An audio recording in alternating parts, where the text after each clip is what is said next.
இன்றைய நாட்டின் சூழ்நிலையில் முக்கியமாக நாம் கருத்தில் கொள்ள வேண்டிய ஒரு விஷயம் ஆட்சி.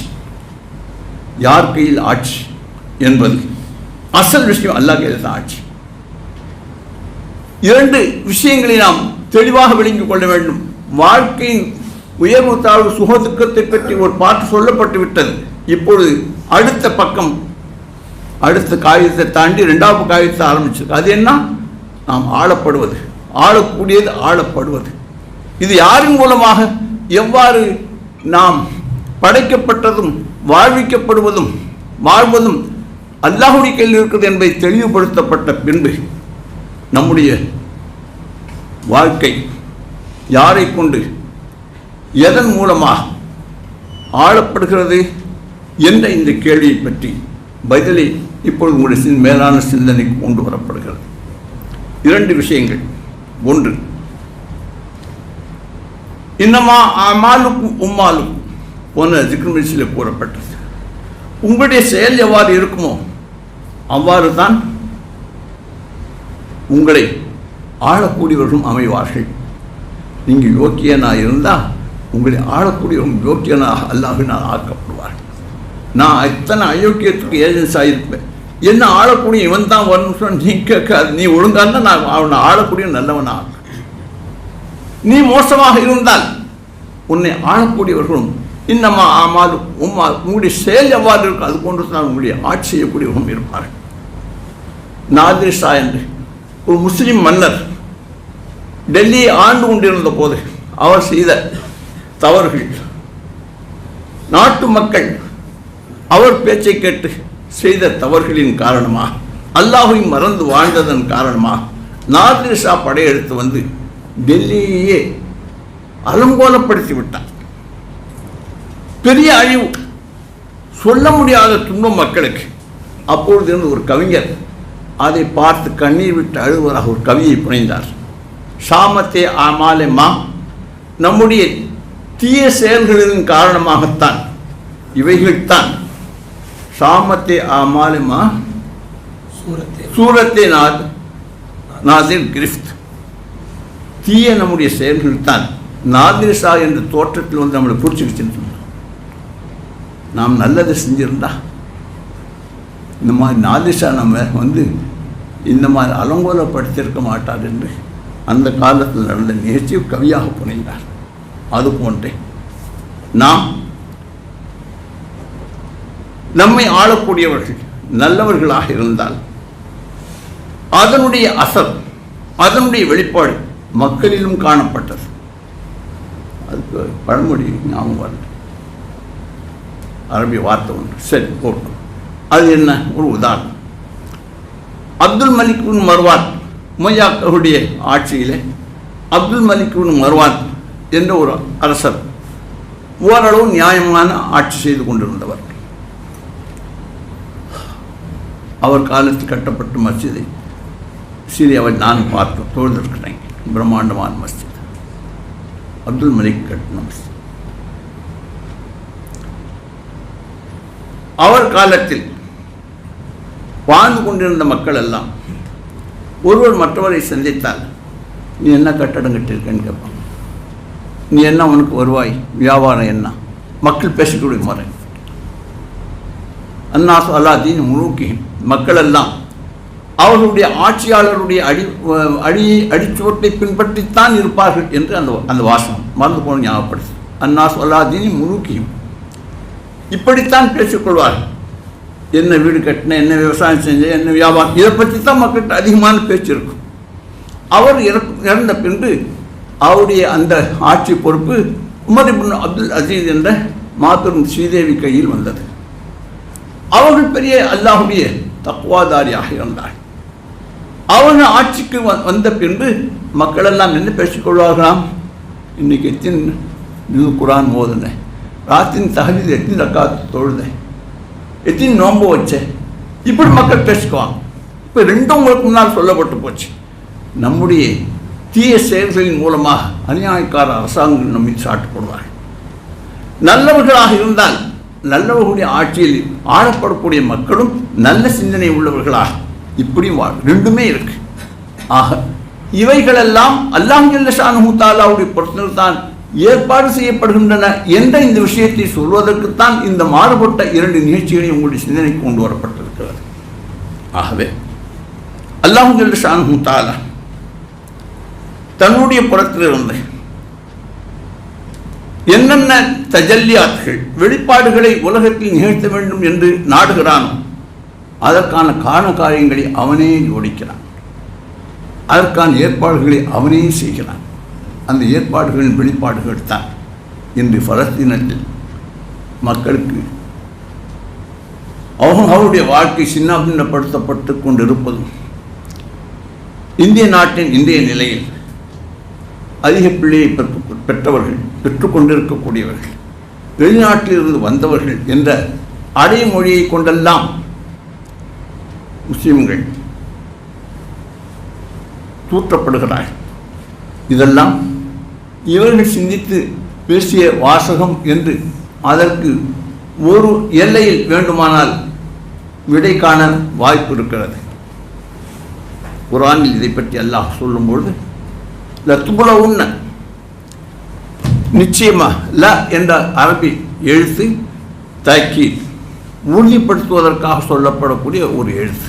ல நிச்சயமா லத்துபுலவுன்ன ஃபி அம்வாலிக்கும் ஃபி அன்ஃபுசிக்கும், உங்களுடைய பொருள்களிலும் செல்வங்களிலும் உங்களுடைய வாழ்க்கையிலும், அன்ஃபுஸ் நஃப்ஸ் உங்களுடைய நஃப்ஸிலும், லத்துபுலவுன்ன ஃபி அம்வாலிக்கும் ஃபி அன்ஃபுசிக்கும், இது முதல் பாயிண்ட். செகண்ட், லத்துபுலவுன்ன ஃபி அம்வாலிக்கும் அன்ஃபுசிக்கும் வல தஸ்மவுன்ன, நீங்கள் கேட்பீர்கள், முதலில் நீங்கள் சோதனை செய்யப்படுவீர்கள் என்று ஒரு வாசகத்தை முடித்துவிட்டு வ இன்னும் ல தஸ்மவுன்ன மினல்லதீன ஊத்துல் கிதாப மின் கப்லிக்கும், உங்களுக்கு முன்னால் யாருக்கெல்லாம் வேதம் கொடுக்கப்பட்டிருந்ததோ அந்த யஹூதிகள் நசாராக்கள் மூலமாக, இன்னும் முஷிக்கின் மூலமாக நீங்கள் உங்களுடைய செவிகளால் கேட்பீர்கள். அதன் கசீரன், ரொம்ப பெரிய கஷ்டம் துன்பங்களை எல்லாம் நீங்கள் கேட்பீர்கள், அதற்கு உள்ளாக்கவும் படுவீர்கள். யார் சொல்றா? கதை கதைக்கல, குர்ஆன் நம்ம படைச்ச அல்லாஹ் சொல்றான், முஹம்மது ரசூலுல்லாஹ்வுடைய உம்மத்துக்கு சொல்றான், லத்துபுலவுன்ன ஃபி அம்வாலிக்கும் ஃபி அன்ஃபுசிக்கும் வல தஸ்மவுன்ன மினல்லதீன ஊத்துல் கிதாப மின் கப்லிக்கும் வல்லதீன அஷ்ரகு அதன் கசீரன், அவர்கள் மூலமாக அதிகமான, அதன் தான் துன்பங்கள், கசீரன் ரொம்ப துன்பங்கள்.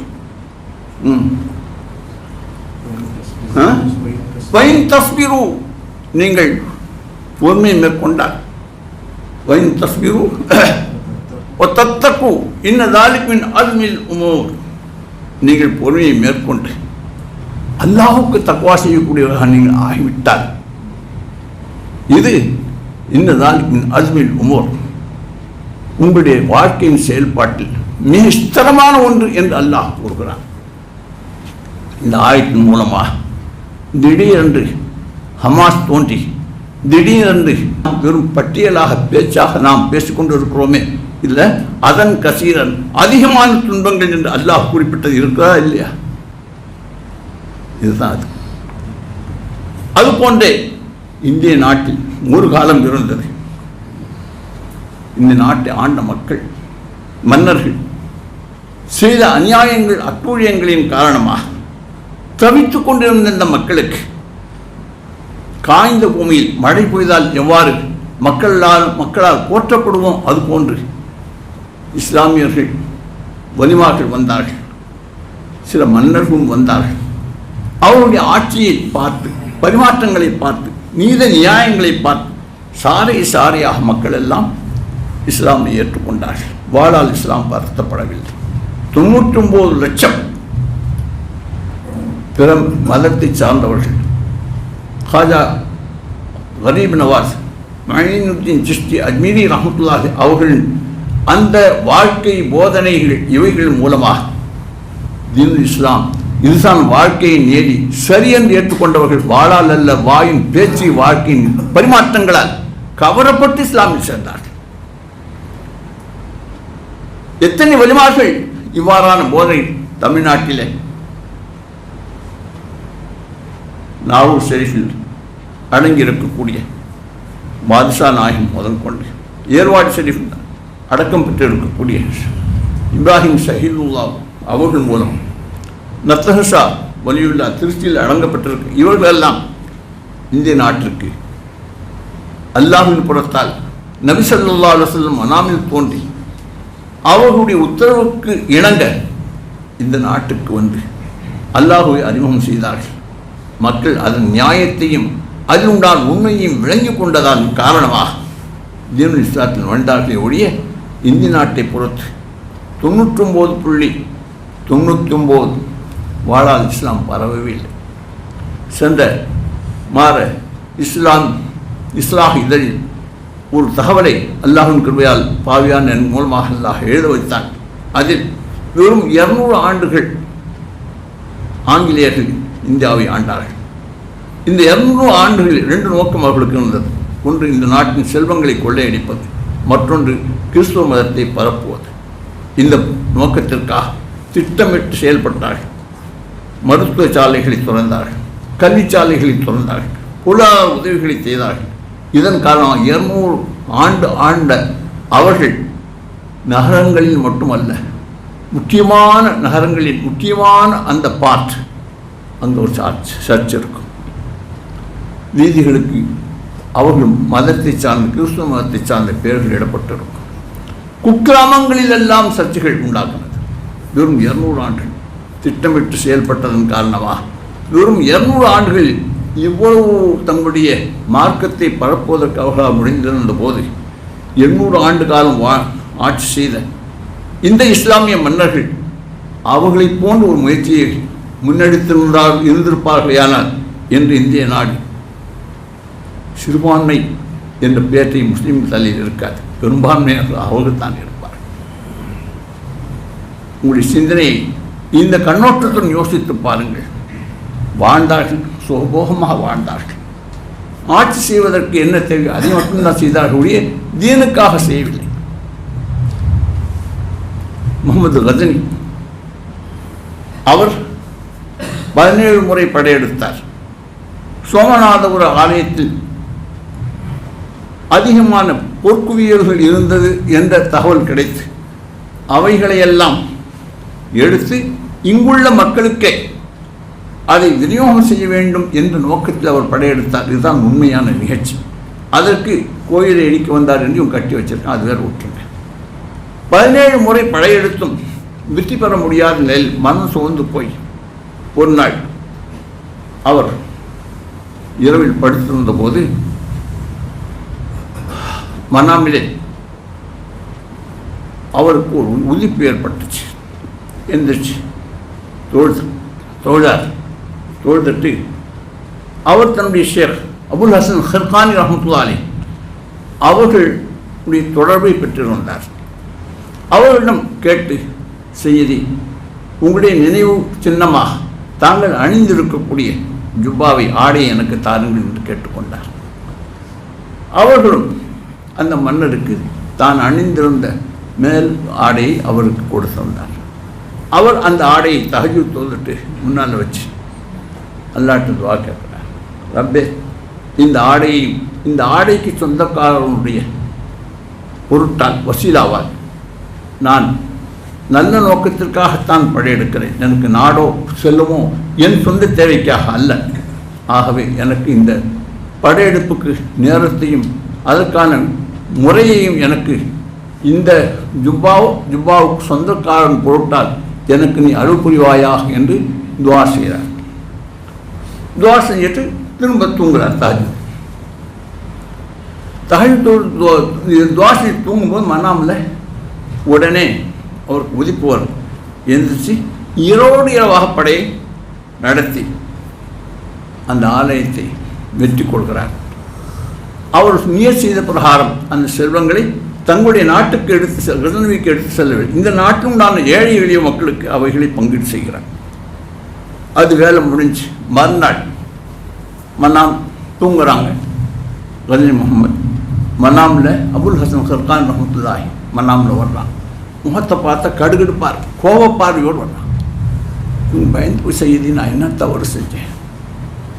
உங்களுடைய பொருட்டால் நீங்கள் அணிந்த ஆடையை முன்வைத்து உங்களுடைய இந்த ஆடையை அணிந்திருக்கக்கூடிய அணிந்த அவர்கள் பொருட்டால் எனக்கு வெற்றியை தா என்று சொன்னேன். இதில் நான் என்ன தப்பு செஞ்சிட்டேன் அப்படின்னு கேட்க, அரச புத்தியைத்தான் காட்டிட்டேன். அபுல் ஹசன் ஹர்கான் என்ன சொன்னாங்க? நீ அரச புத்தியை காட்டிட்டேன். புரியல, கொஞ்சம் விளக்கமாக சொன்னால் நான் திருத்திக்கிறேன். என்ன அது? யாரெல்லாம் இந்த ஆடைக்கு சொந்தக்காரன் பொருட்டால் நான் ஒன்று பிச்சை கேட்கிறேன், இந்த மக்களுக்கெல்லாம் ஹிதாயத்தை கூட நீ கேட்டிருக்கலாம். அத்தனை பேரும் ஹிதாயத்தை பெற்றிருப்பாங்க. நீ வெற்றியை கூட அதன் மூலமாக அந்த பணத்தை செலவு இதுதான் நீ கேட்டவன் அரச புத்தியை தான் இங்கே காட்டிட்டேன்.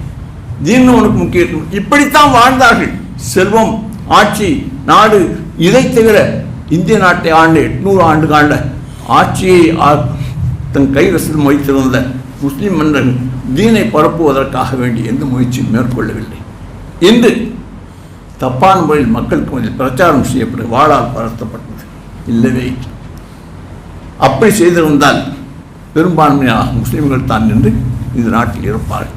ஆசிலே கலாம், நான் அரசியல் பேசுவதல்ல என நோக்கம். அல்லாஹ் ஹாலிக் படைப்பாளன், அல்லாஹ் ராஜிக் உணவளிக்கக்கூடியவன், அல்லாஹ் வக்கீல் அவன் தான் பொறுப்பேற்பாளன். அதுபோன்று அல்லாஹ் மாலிக் எஜமான், ஆட்சி அதிகாரம் அவன் கையில் தான் இருக்கிறது. தூத்து அறை நேரடியாகவும் சொல்லி இருக்கிறான். தன் ஹபீபை முன்னோக்கி குல் நபியை நீங்கள் சொல்லுங்கள், குல் அல்லாஹும் ரப்பே மாலிக்கல் முல்க், நீ தான் ஆட்சியாளர்களுக்கெல்லாம் அதிபதியாக இருக்கிறாய். மாலிக்கல் முல்க் தூத்தில் முழுக்கமன் தஷா, நீ நாடக்கூடியவர்களுக்கு ஆட்சி அதிகாரத்தை தருகிறாய். ஒரு தந்தூள் முழுக்கம் எமன் தஷா, நீ நாடக்கூடியவர்களுடைய ஆட்சி அதிகாரத்தை பறித்து கொண்டு விடுகிறாய். ஒரு தொழில் மந்தஷா, நீ நாடக்கூடியவர்களை கண்ணியப்படுத்துகிறாய். ஒரு தில்லு மந்தஷா, நீ நாடக்கூடியவர்கள் கேவலப்படுத்தி விட்டு விடுகிறாய். ஹைர் ரப்பே உன் கையில் ஹைர் இருக்கு, நல்ல இருக்கு. இன்னக்கு அலா குல்லி ஷைஇன் கதீர், எல்லா வஸ்துக்களின் மீது ஆதிக்க உரிமை உனக்கு மட்டும்தான் இருக்கு என்று என்னிடம் நீங்கள் துஆ செய்யுங்கள், கேளுங்கள், பிச்சை கேளுங்கள் என்று தன் ஹபீபை பார்த்து அல்லாஹ் இந்த ஆயத்தை சொல்கிறான். ஆகவே நம்முடைய தமிழ் பேசும் ஏரியாவின் தேர்தல் முடிந்துவிட்டது. அடுத்து 88 தொகுதிகளில் தேர்தல் முடிந்துவிட்டது. இன்னும் பெரும்பான்மையான தொகுதிகள் தேர்தல் நடக்க இருக்கின்றன. அல்லாஹுடைய ரஹ்மத்துக்கு ஏங்கி நிற்கக்கூடிய சமூகமாக இந்த பூமியில் பிறந்து வாழக்கூடிய அத்தனை மனிதர்களுக்கு என்ன பசி, தாகம், காமம், வீடு தேவைகள் இவைகளெல்லாம் இருக்கிறோம். அது போன்ற ஒன்றுக்காகத்தான் முஸ்லீம் பேர்தாங்கிகளாக இருக்கக்கூடிய உண்மையான முஸ்லீம்களாக வாழ்ந்தால் எப்படி இருக்குமோ அப்படி வாழ முற்படாத முஸ்லீம் பெயர்களை தாங்கிக் கொண்டிருக்கக்கூடிய வாழ்ந்து கொண்டிருக்கக்கூடிய இந்த மக்களுக்கு மற்றவர்களுக்கு இது போன்ற உலகியல் தேவைக்காக அவங்களுடைய உழைப்பும் சிந்தனையும் செலவிடப்பட்டு கொண்டிருக்கிறோம். அதே சிந்தனையில் தான் முஸ்லீம்கள் இருக்கிறார்கள். எது தேவையோ அது பக்கம் மட்டுமே சிந்தித்து வாழ்ந்து கொண்டிருக்கக்கூடிய இந்த உடைய ஹபீபுடைய உம்மத்துகள் இந்த நிலையில் அவர்களுக்கு மாற்று ஆட்சி அமைக்கப்படாவிட்டால் என்னென்ன சோதனைகள், தீன் பிரகாரம் வாழ வேண்டும் என்ற ஆசை இருக்கிறது, வாழவில்லை என்பது வேறு விஷயம். கருணையுடனே உனக்கு தெரியும். தொழ வேண்டும் என்று விரும்பக்கூடியவர்களாகத்தான் இருக்கு, தொழவில்லை என்பது வேறு விஷயம். தொழ வேண்டிய தேவையில்லை என்று எந்த மூமினும் சொல்லவே மாட்டான். கருணையுடனே எங்களுடைய பலகீனமான நிலையை உன்னுடைய சமூகத்தில் நாங்கள் சமர்ப்பித்து வைன் தத்தக்கூ என்ற வார்த்தைக்குள்ளால் இந்த விஷயம் இருக்கிறது. அல்லாஹ்விடம் கெஞ்ச வேண்டும் என்பது தக்வாவுடைய ஒரு பிரிவு. ஆகவே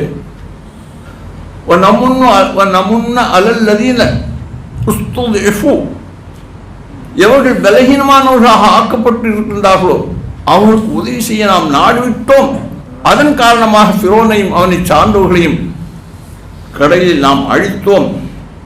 பாதிக்கப்பட்ட பலகீனமான அவர்களுக்கு நாம் உதவியை செய்தோம் என்று மூசா அலைஹிஸ்ஸலாம் கௌமுக்காக அல்லாஹ் சொன்ன அதே வாசகத்தை என்று நாம் ரப்புடைய சமூகத்தில் சொல்ல கடமைப்பட்டவர்களாக கருணையுள்ள ரப்பே, நீதான் காலிக், நாங்கள் மறுக்கவில்லை. நீதான் ராஜி, மறுக்கவில்லை. நீதான் வக்கீல், மறுக்கவில்லை. நீதான் மாலிக், எஜமானன், ஆட்சியாளன் நீதான். ஆனால் தூத்தில் முழுக்க மந்தசா தன்னுள் முழுக்க மந்தசா என்ற அடிப்படையில் ஆட்சி அதிகாரத்தை கொடுப்பதும் நீதான், பறிப்பதும் நீதான். கருணையுள்ள ரப்பே, எங்களை போன்று பலகீனமானவர்கள் உலகில் வேறு யாரும் இருக்க முடியாது. பலஸ்தீனத்தில் கூட கட்டமைப்பு இருக்கிறது, அதற்கான முயற்சியில் ஈடுபடக்கூடிய ஒரு சூழல் இருக்கிறது. இந்திய நாட்டில் இல்லையே. கருணையுள்ள ரப்பே, ஒவ்வொரு குடும்பத்திலும் நான் ஒவ்வொரு மனிதனும் ஒரு கட்சிக்கு கொடி பிடிக்கலாம். அரசியல் அரங்கிலும் ஒருங்கிணைப்பில்லை. ஒரு ஊர் ஜமாத்தில் கூட ஒற்றுமை இல்லை. குடும்பத்தில் பெற்றோருக்கு அடங்கிய பிள்ளைகள் இல்லை, பிள்ளைக்கு அடங்கிய பெற்றோர்கள் இல்லை. கருணையுள்ள ரப்பே, எந்த வகையில் இந்த உம்மத் சீராக இருக்கிறது என்று சொல்வதற்கு வாசகத்தை இதன் மூலமாக எங்களை காப்பாற்று என்று சொல்வதற்கு நாதி இல்லை. ரப்பே, உன்னுடைய கிருபை ரஹ்மத்து கொண்டு இதன் மூலமாக உன்னுடைய ஹபீபுடைய உம்மத்துகள் அகில உலகத்திலும் இரண்டாவது பெரும்பான்மை மக்களாக, முஸ்லிம் ஜனத்தொகையில் பெரும்பான்மை மக்களாக வாழக்கூடிய இந்த நாட்டில் நாங்கள் பிறக்க வேண்டும் என்று விரும்பி பிறக்கவில்லை, நீ பிறக்க வைத்தாய். கருணை இல்ல ரப்பே, உன்னுடைய வழி காஜா மொய்னுத்தீன் சிஷ்தி ரஹ்மத்துல்லாஹி அலைஹி அவர்கள் மூலமாக சொன்ன வார்த்தை, நான் இந்த நாட்டை முஸ்லிமுடைய அரசர் கையில் ஒப்படைத்து விட்டேன் என்று சொன்னார்கள். அந்த சொல்லின் காரணமாகத்தான் 800 ஆண்டு காலம் இந்த நாட்டில் இஸ்லாமிய மன்னர்களுடைய ஆட்சி நடந்தது. இஸ்லாம் ஆட்சி அல்ல, இஸ்லாம் பேர் வைத்த மன்னர்களுடைய ஆட்சி நடந்தது. அதுபோன்ற ஷாஜஹானுடைய தர்பார் இருந்த ஒரு தப்பான மனிதன் நூல் அன்வாருடைய உஸ்தாத் யார்? முல்லா ஜீவன் ரஹ்மத்துல்லாஹி அலைஹி, ஒரு பெரிய விலாயத்துள்ள மகான்.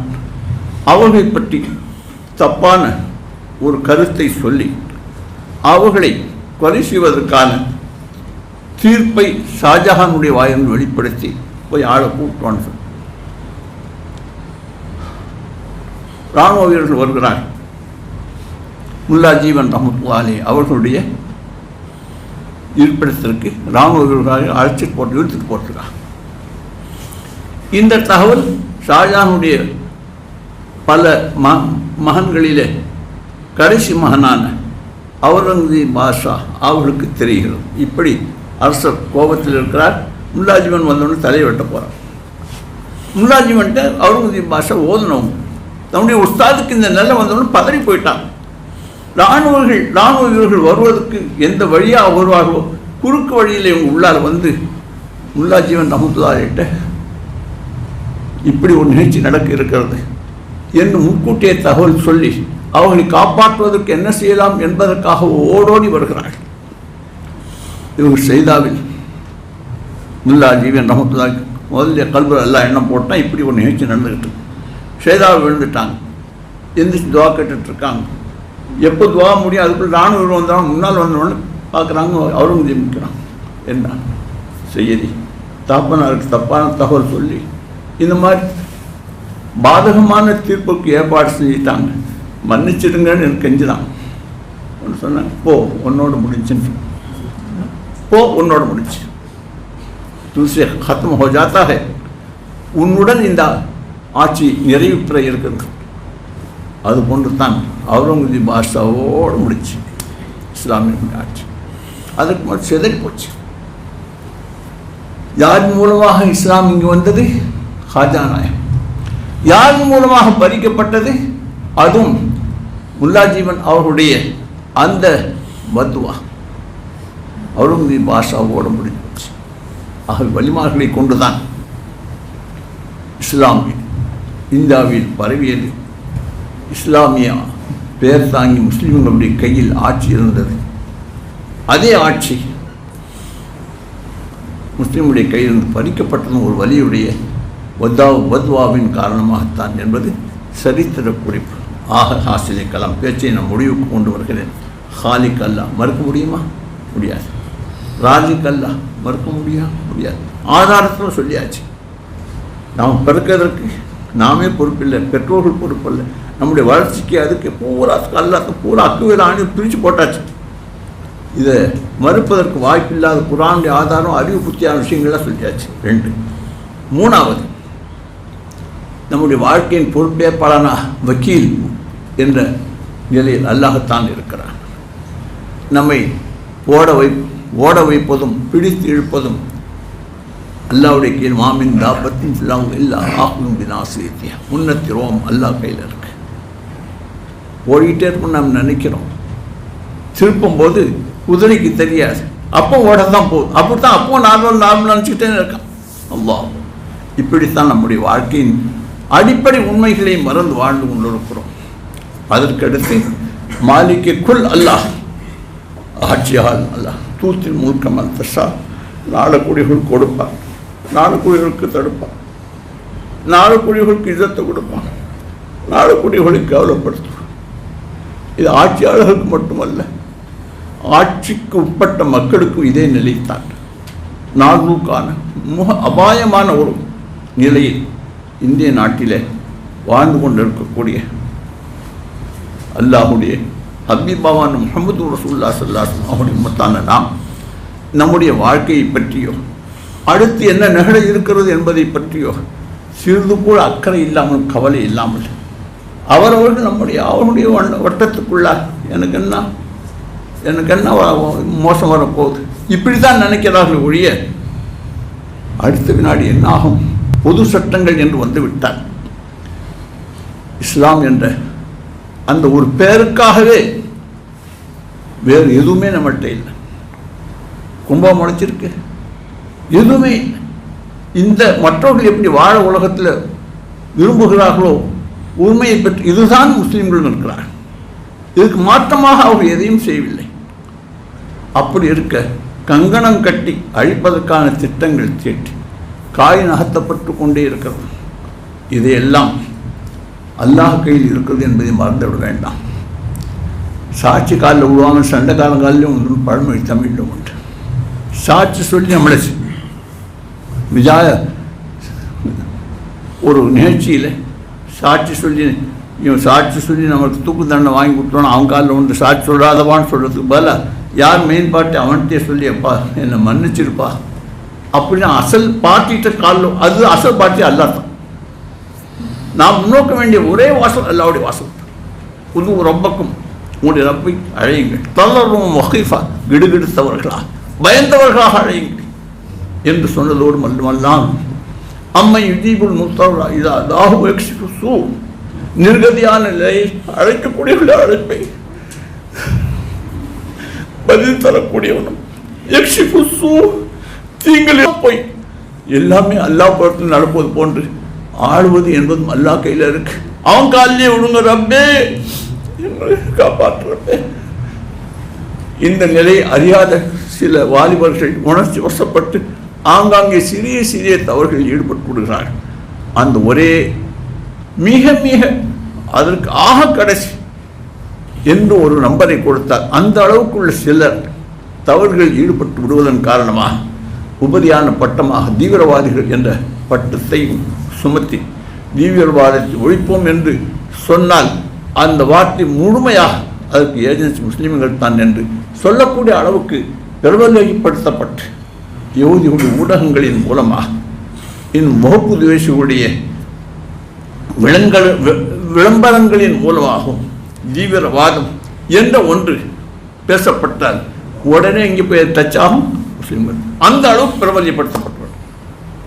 அதன் கசீரன் அம்வாலிக்கும் அம்புசிக்கும் பல தஸ்மாவுன்னு நீங்கள் கேட்டீர்கள் மோசமான வார்த்தைகள். அதன் கசீர் தஸ்மான்னு காதா கேட்கு, அதெல்லாம் முஸ்லீம்களுக்கு ஆஸ்தான் வரும். ஏன் நாம் அல்லா பக்கத்து திரும்பணும். அல்லாஹ் மறந்து எவ்வளோ காலத்துக்கு வாழப்போம். பூமியிலே நம்ம நிம்மதியாக வாழ முடியாது, கபூர்லேயும் வாழ முடியாது, ஆகிரத்திலையும் வாழ. இன்னும் என்ன செய்யணும் சொல்லுங்க. ரப்பா மரணத்தை எவ்வளோ காலத்துக்கு நம்ம இருக்க போகிறோம். அதனால் சீரவிகளே, நாளுக்கான அபாயகரமான ஒரு சூழ்நிலை இன்று அல்லாஹுடைய தஜல்லி வெளியாகி கொண்டிருக்கிறது. அவன் பார்த்து காப்பாற்றினான். ஜிந்தா கூனி அத்தாயக்கூ, எங்களை வாழ வைத்தால் உன்னுடைய பிச்சை, எங்களை சாகடித்தால் உனக்கு நாங்கள் அர்ப்பணமாக கடமைப்பட்டவர்கள். ஹர்ச்சை கூனி இல்லாயத்து, எதை நீ செய்தாலும் உன்னுடைய திருப்பொருத்தத்தின் அடிப்படையில் தான் நிகழும். ஆகவே பலகீனமான நாங்கள் உன்னுடைய தர்பாரில் கஞ்சுவதை தவிர எனக்கு வேறு வழி தெரியல ரப்பே. எங்களுடைய எதிர்கால சமூகம் இந்த நாட்டில் முஸ்லிம் பேரை கொண்டு மட்டுமாவது வாழ வேண்டும் என்றால் இன்றைய நிலை மாற்றப்பட வேண்டும். அது எங்கள் கையில் இல்லை. நீ மாற்றலாம். நாங்கள் என் முயற்சியத்துக்கு எந்த விதமான அரசியல் ஒருங்கிணைப்பும் இல்லை, சமூக கட்டுப்பாடும் இல்லை, மக்களுக்கு தீனுடைய உணர்வும் இல்லை, உன்னுடைய தொடர்பும் இல்லை.